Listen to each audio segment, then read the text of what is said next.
Majlis dengan segala hormatnya menjemput Saudara Halimi bin Abu Bakar, pembahas yang mewakili negeri Selangor, untuk membuat ucapan. Dipersilakan Saudara Halimi. Bismillahirrahmanirrahim. Assalamualaikum warahmatullahi wabarakatuh. Timbalan Pengerusi Tetap Saudara Osman Karim, Pengerusi Majlis Penasihat Keadilan Dr. Wan Aziza Wan Ismail, Presiden Keadilan Saudara Anwar Ibrahim, Pimpinan Keadilan, Perwakilan dan Permati sekalian. Saya Halimi bin Abu Bakar, Ketua Cabang Petaling Jaya yang juga merupakan Ketua Penerangan Negeri Selangor. Sahabat seperjuangan sekalian, tugas saya hari ini adalah membawa tajuk perihal pandemik COVID. Timbalan Pengerusi Tetap serta rakan-rakan seperjuangan.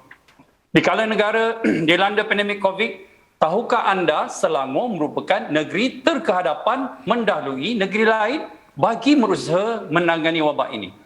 Bahkan dalam beberapa aspek, negeri Selangor sentiasa mendahului negara untuk menangani isu ini.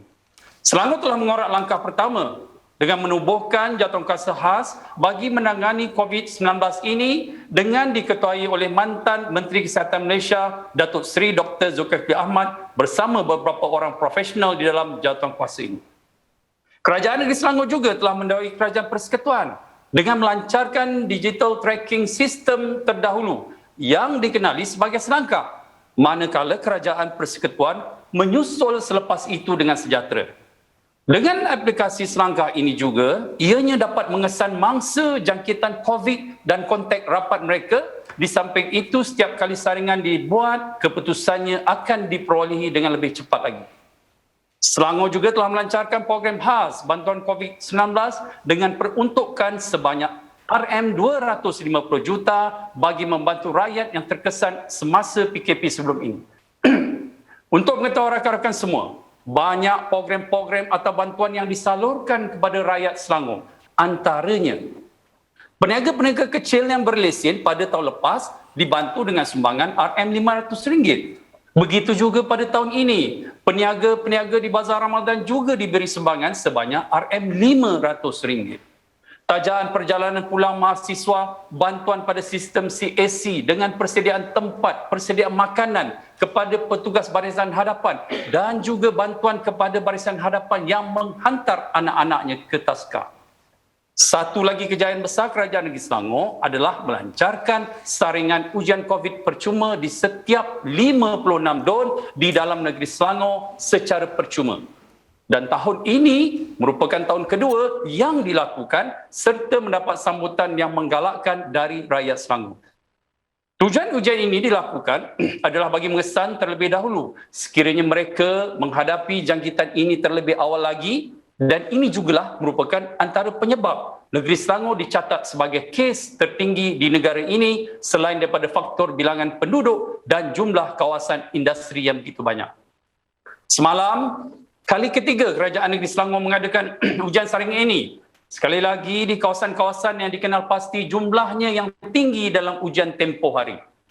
Timbalan Pengerusi Tetap serta rakan-rakan seperjuangan, Kerajaan Negeri Selangor telah menempah 2.5 juta dos vaksin untuk kegunaan pekerja industri serta rakyat negeri ini. Tetapi sehingga kini masih belum mendapatkannya. Walaupun perbincangan telah berulang kali dibuat. Apakah ini juga nak dimainkan isu politik? Kerajaan Selangor mengerak langkah ke pakej Kita Selangor 2.0 bertemakan bersama menuju kejayaan dengan perbelanjaan sebanyak RM551.56 juta untuk 1.6 juta rakyat negeri Selangor yang baru saja diumumkan oleh Menteri Besar Selangor, Saudara Amiruddin Syahri. Ada tiga strategi yang telah disusun. Pertama, menjaga kebajikan dan kelangsungan hidup rakyat. Kedua, menyelamatkan industri dan sektor ekonomi serta usahawan di Selangor. Dan yang ketiga, kawalan kesihatan untuk mengekang penularan wabak. Antara senarai bantuan pakej Selangor Kita 2.0. Pertama adalah program bakul makanan.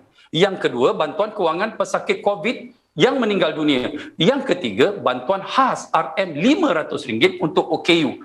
Yang keempat, moratorium usahawan hijrah Selangor. Yang kelima, penangguhan bayaran balik pinjaman tabung kumpulan wang beasiswa negeri Selangor. Yang keenam, portal tuition rakyat Selangor. Yang ketujuh, penangguhan bayaran sewaan PPR dan smart sewa. Yang ke-8, bantuan khas one-off bagi pengusaha tadika sebanyak RM450. Yang ke-9, bantuan khas RM150 one-off untuk guru tadika pula. Yang ke-10, penangguhan bayaran pinjaman pelajaran beasiswa Yayasan Selangor. 11, bantuan kewangan sektor pelancongan. 12, data internet Selangor untuk B40. 13, skim internet Selangor untuk M40 dan 14, bantuan Selangor Advance. Kini seluruh rakyat Selangor berkeyakinan bahawa Selangor sebagai model kerajaan di bawah kepimpinan Parti Keadilan yang akan terus mengungguli sebagai model kerajaan yang lebih baik dari kerajaan pusat yang songsang ini. Marilah sama-sama kita doakan mereka-mereka yang berada di barisan hadapan serta keluarga mereka ini akan sentiasa dilindungi Allah Subhanahu Wa Taala dan dijauhi dari wabak ini. Jasa anda cukup besar kepada kami dan kita juga berdoa agar wabak ini akan terhapus di muka bumi ini. Timbalan Pengurusi Tetap serta rakan-rakan seberjuangan, ingatlah di dalam Islam kita ada 3 peperangan. Yang pertama, Perang Badar. Peperangan dalam bulan puasa, tenteranya yang sedikit, tiada kelengkapan perang, tetapi pasukan tetap utuh untuk mencapai kemenangan. Yang kedua, Perang Uhud. Peringkat awalnya menang. Pasukan pemanah atas bukit mula suka gadimah, tinggalkan kubu, ingkar arah Rasulullah sebagai pemimpin. Dan yang ketiga, Perang Hunain. Terlalu yakin kerana tentera yang ramai dan penyebab peringkat awal telah kalah.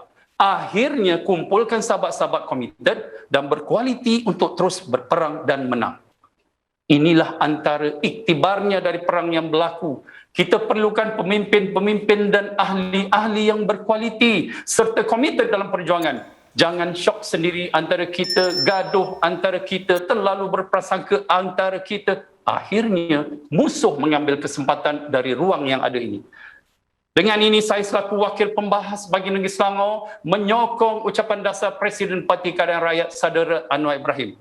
Akhirnya tahniah Menteri Besar Selangor yang telah berjaya mentadbir Selangor selama 3 tahun semalam tarikhnya. Dan tidak lupa kepada semua, selamat Hari Bapa buat Datuk Seri Anwar Ibrahim serta semua bapa-bapa yang berada. Sekian, wassalamualaikum warahmatullahi wabarakatuh.